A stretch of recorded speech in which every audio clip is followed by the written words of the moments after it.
Hello everyone, welcome to CVQ Office Administration Level 1. I'm your teacher, Vanessa Johnson.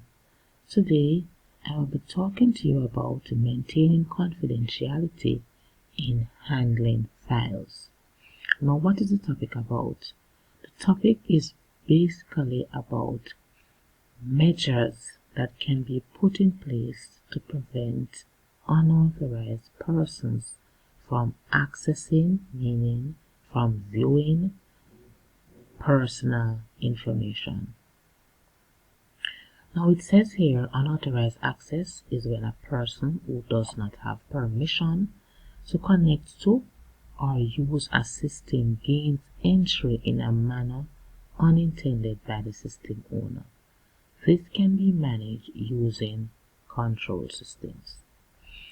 Okay, how can control systems work? Now, if we're talking about physical control can protect unauthorized access to a server room.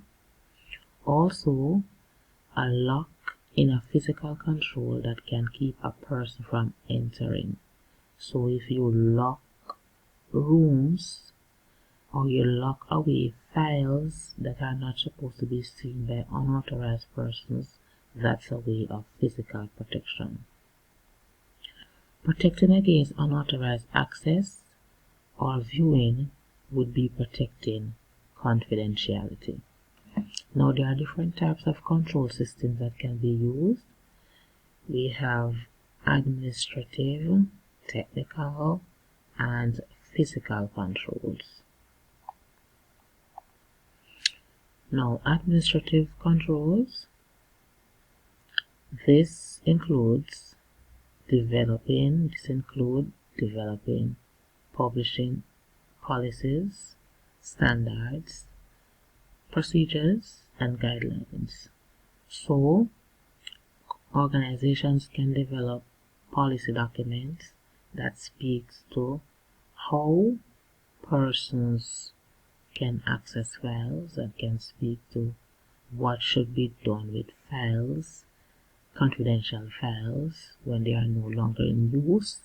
You know that if you have a report, a confidential report, and you're no longer using it, it is not wise to just cut it up and put it in the bin, because you are exposing yourself when you do that. Persons who clean can come and take it up, and persons who are not supposed to be in your area can come to your area and take it up and read it. Alright? So the policy guideline will outline how these things should be handled. Another mechanism that can be used is screening of personnel, conducting security awareness training, implementing change control procedures. So now we are on technical or logical control, and these include implementing and maintaining access control mechanism, password resource management, identification and authentication methods, security devices, configuration of the infrastructure.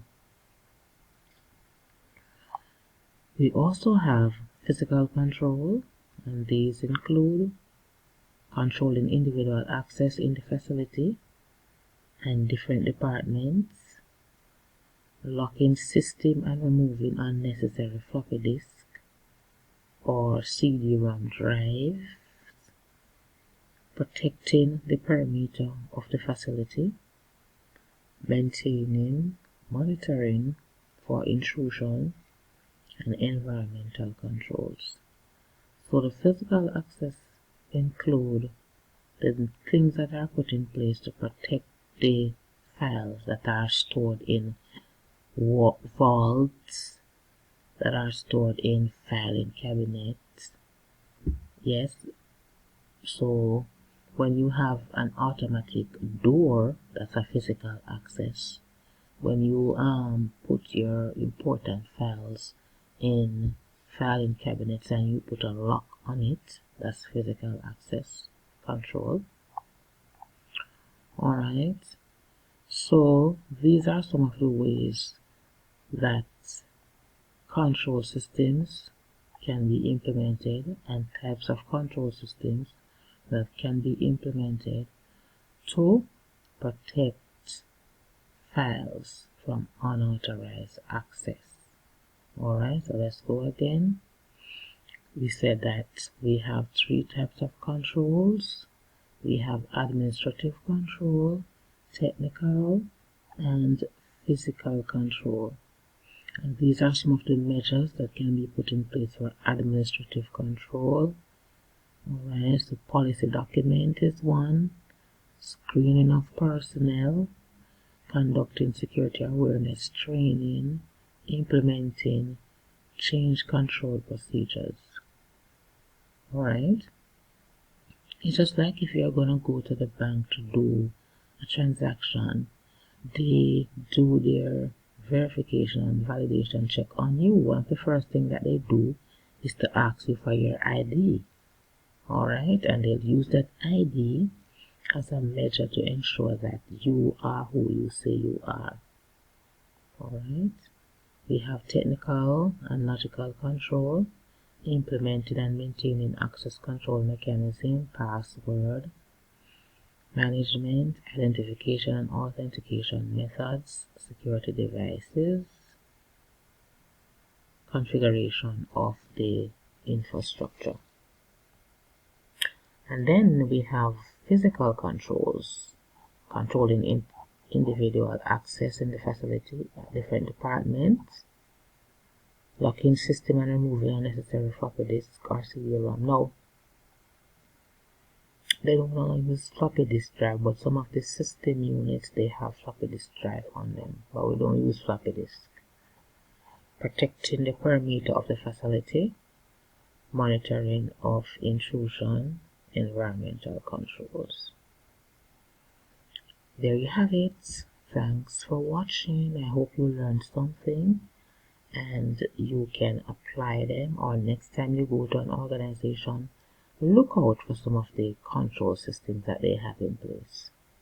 Alright.